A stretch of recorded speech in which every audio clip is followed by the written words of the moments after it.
Hi everybody, my name is Devin, I read books, and this is Devin Read Books. If you're new here, if you're not, welcome back to my channel. Today, we are going to do my June wrap-up, and I'm going to talk about stuff I'm going to try and read in July. I am a mood reader, so it jumps around a little bit, but there's a couple things on here that I for sure want to try to dive into next month, because I'm really excited to read them. But without further ado, let's start with June. So I started June with The Hatching by Ezekiel Boone. I really wanted to really like this book. It's kind of like an apocalyptic book about spiders that were found in the Nazca lines, which are just cool. If you don't know what the Nazca lines are, they're these giant pictograms kind of dug into the earth in, I don't remember what country, in Africa. And there's one that's a giant spider.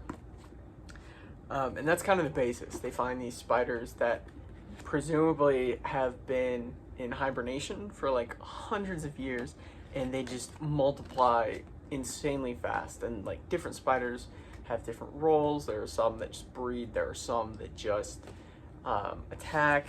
And it's a really cool concept, but the way it's done just didn't do it for me at all.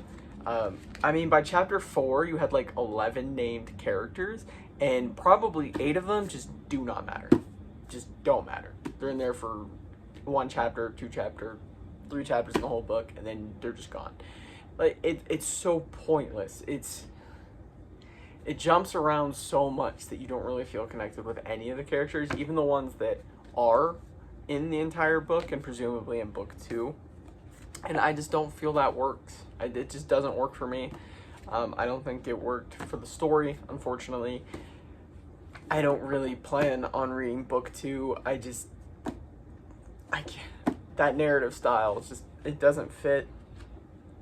There's no connection you can build, and even the characters that you could potentially build a connection with aren't very deep. They're just not. You have the FBI agent. He's just kind of typical FBI agent, kind of how Chris Pratt plays the same character in every movie he's in now. That character is the FBI agent. And then you have the president and the chief of staff, which are also not very fleshed out. They're just kind of there to show that, like, this is what the government's doing. You do have the entomologist who actually studies the spiders, who is apparently chief of staff's ex-wife or something. She's probably the most fleshed out, but it's still very typecast. It's kind of, if I had to describe it, the characters are kind of what you would expect in like a paperback from hell. They're very typecast. They're not usually super plotted out or super deep, and they're kind of predictable. But it doesn't focus on those characters. It jumps around so much that it's just very disjointed, and I could not get into it. And it makes me really sad. Eight-Legged Freaks was one of my favorite movies ever to this day.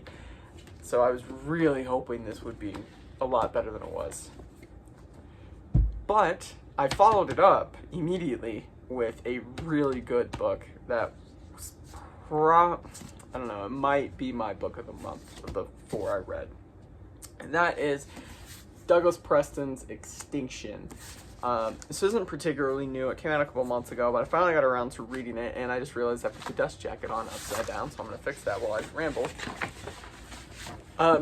I've never read anything by Douglas Preston. I know he's done a lot of stuff with Lee Child? Preston and Childs? I don't think that's right. I don't think it's Lee Child. He did The Relic. I know that. That's probably the only real big Douglas Preston book I know. I know he's done some nonfiction too. But this was incredible. This is basically a murder mystery thriller set in a de-extinction park, like Jurassic Park, but it focuses on Pleistocene era animals, so Ice Age. So it's got Glyptodon, which are the big armadillo things. If you've seen the DreamWorks movie Ice Age, actually, pretty much everything except the saber-toothed tiger is represented here. It's all herbivores. But basically, a gazillionaire's son and his wife go missing on a expedition through the extinction park, and the sheriff and FBI are brought in to kind of investigate that. And then the company is obviously hiding something. I don't want to give too much away, but I really liked this. I felt the characters were done really well. A lot of the murder mystery side of it was done spectacularly. The animals were cool. You actually do learn a little bit. It's a little meta. At one point, it references another Preston and Childs book. The sheriff is reading it, and one of the characters one of the scientists at the lab explicitly says, "We're not Jurassic Park, sir.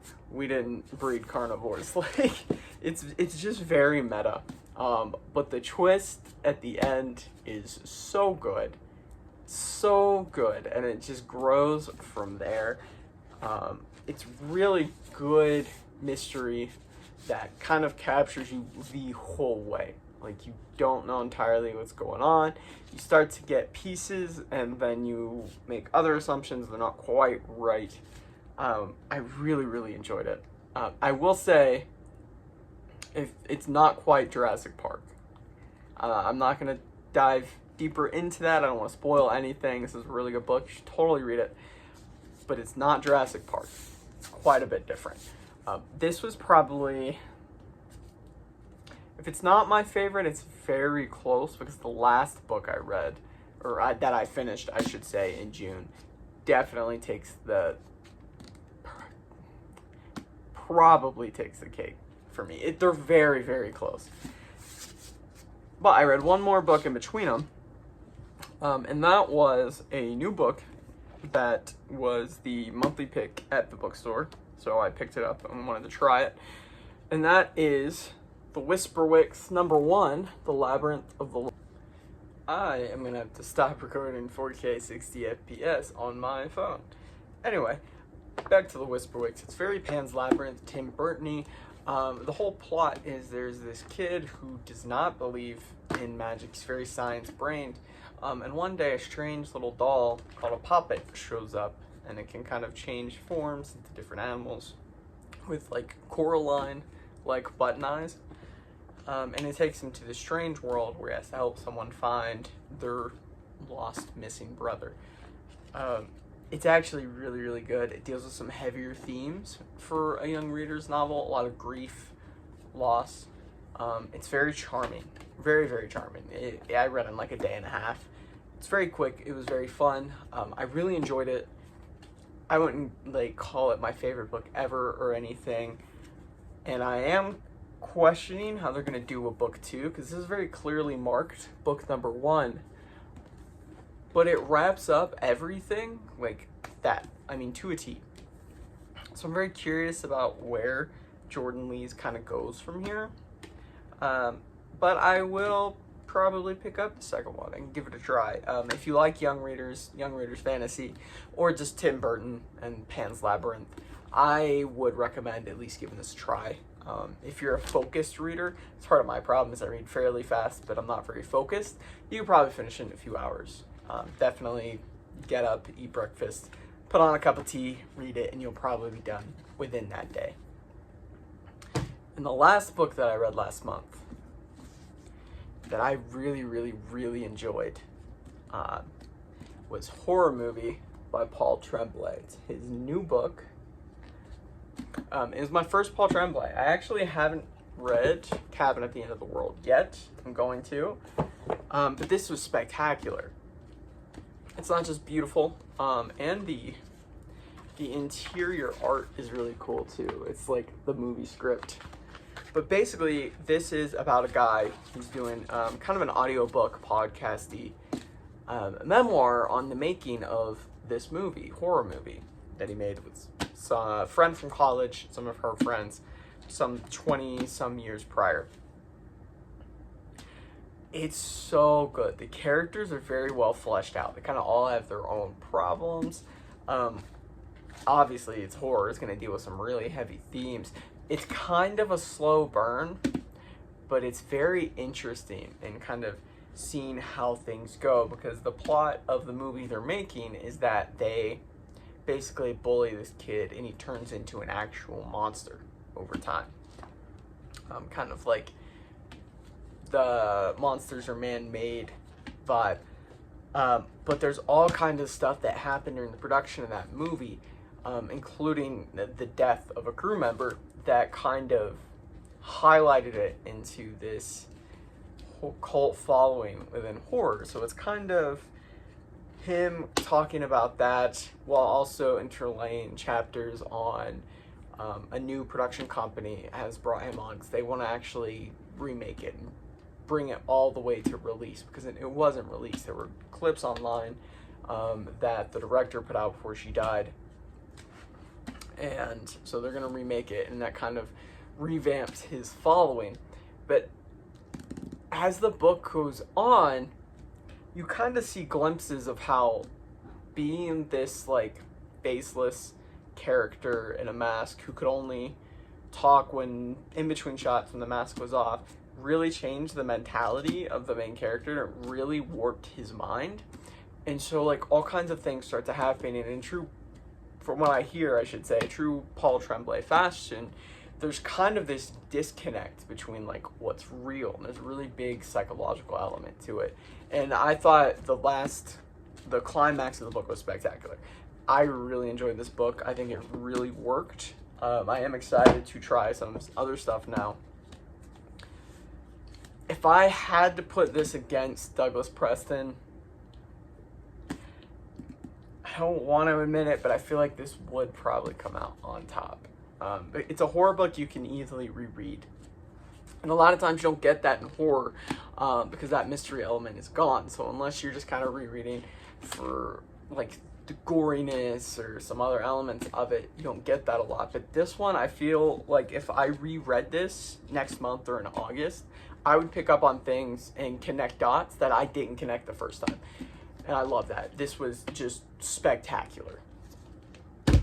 So that kind of wraps up June. I did start one more book that we're going to talk about here when I talk about books I'm reading in July. And that first one is The Blade Itself by Joe Abercrombie. This is technically a reread for me, but I don't really remember a lot of it. I read it many years ago when I first bought it, but I want to finish the trilogy. So I'm rereading it, going a lot slower than I did, kind of taking everything in. I'm really enjoying it so far. Joe Abercrombie does amazing things with his fight scenes. They're very visceral, while also very thrilling. Once you hit a fight scene, you cannot put this book down until it's resolved. And I really like the characters so far, Giselle, Glokta, and Logan. They're all very different. They all kind of have their own good and bad. It is grimdark, so no one's really going to come out as a good character, a good person. It's really going to explore that kind of dark side that everyone has to their personality. I really like Glokta. I relate to Glokta a lot. I have chronic health conditions that didn't start until I was about 20, so I was extremely athletic. I did all these things that I cannot do now physically, and that's a big part of Glokta's character. So I really relate to him, even though he's probably the most not good person out of all of them. He's kind of vile. He's very dark, almost cruel in a fashion. I'm really enjoying this so far. I'm hoping to hit halfway. I probably can't tonight because I closed the bookstore and I got to come back in the morning. But I'll probably cross over halfway after my half shift tomorrow. And I'm hoping I can wrap this up in the next week or so. I have potentially some good news coming that will give me a lot more reading time. So I don't want to jinx anything. If that's the case, then this will definitely be knocked out soon. Now, after that, I technically have a lot more than 3 books I'm going to read, but I'm counting 6 of them as one book. We'll get to that in a second. So I talked about it before, but I really want to start pushing to read at least one of my Nightworms books every month. I will never get caught up like that, but I'm starting. All right, I got the ball rolling on there, and I think this month I'm going to try to read one of the latest ones, Woodworm by Layla Martinez. because I don't know a lot about it. It's very small, very digestible. The house breathes. The house holds bodies and secrets. The house is visited by ghosts, by angels that line the roof like insects, and by saints that burn the bed sheets with their halos. Built long ago by a small-time hustler to control the wife, the house won't let their daughter and her granddaughter leave. When the mysterious disappearance of a boy draws unwanted attention, these two shut-ins, are they witches or are they simply enraged? Combine forces with the spirits that haunt them in pursuit of something that resembles justice. It was her debut novel, and it's a class-conscious horror that drags generations of monsters into the sun. So yeah, I'm a little excited to go into it pretty blind and give it a try. Like I said, it seems very short. It doesn't have super small printing. It's a very average print size. So this might be like a day off morning read for me. And then I can start killing the back pile. You can't see it from the shot. You can kind of see the bottom here of just Nightworms books that I'm very behind on. I don't know if I'll read that or this next or the third one, but this is going to be the one I was talking about doing. I'm really counting all 6 books as one because they are young readers and they're only a few hundred pages. And that is the second 6 books in the Warriors series. I really liked the first one. They are not young readers books written at young readers. These are definitely written for all ages. And I guess the author, when she was contracted to do the first book, she was like, I just want to write what I want to write about. So she wrote about genocide and religion and very insane things and just made them cats. So if you don't make them cats, it reads so much like a Game of Thrones book without the intimacy. They're incredible compared to what I thought they were going to be. And I need to read the second 6. This is actually going to be probably what I do after my shifts are on more than the Blade itself. I have to finish my sitting long talking about the first 6 books. These I can knock out in a week for sure, so you can read 1 or 2 of these in a day, honestly, if you hit a plot point that really picks up and you get super focused. I don't want to, well, I guess it's not really spoilers, it's been out for 30 years, but this kind of picks up immediately after the end of the first 6 books, I guess. I don't think it has the main cat's kids yet. I think that starts in the third 6, which is still a ways off for me. But I am excited to kind of dive into this. We're actually doing an event at the bookstore for the release of the graphic novel, which is about the first 6 books. All the other graphic novels are like side stories. So I'm very excited about that. This is kind of my current fixation. It just came out of nowhere. I just heard for a long time they were a lot more serious and dark than you would expect. I didn't read them growing up, so I dove back into them, and I'm kind of in now. And then the last book I want to try and get to this month, and I may end up reading it after the Blade itself, is Tomorrow, Tomorrow, Tomorrow. Pretty old sprayed edges. This is kind of just a contemporary fiction, summer romance. It's about a couple of kids who, well, I guess they're not kids, they're college age, but they met, they kind of become friends, and then they start working on a game, and it kind of grows and blows up. And then over 30 years, it's kind of about their story, their friendship, relationships, working on the game itself. I've heard a lot of really positive things about it. And then it hit the monthly picks this month when the paperback came out, so I picked it up, and I'm very excited to kind of dive into it. I hope it's really good. I don't read a lot of contemporary fiction, but this one sounds very interesting. I'm a sucker for anything video game related. So yeah, I'm kind of excited to read this. I don't know where it's going to rank yet. I am a very much removed reader. I have a really hard time following strict TBRs, so we'll kind of see, but I am excited to dive into that. So those are my tentative plans for July. I hope I can get to them all. I might end up stacking some other stuff on.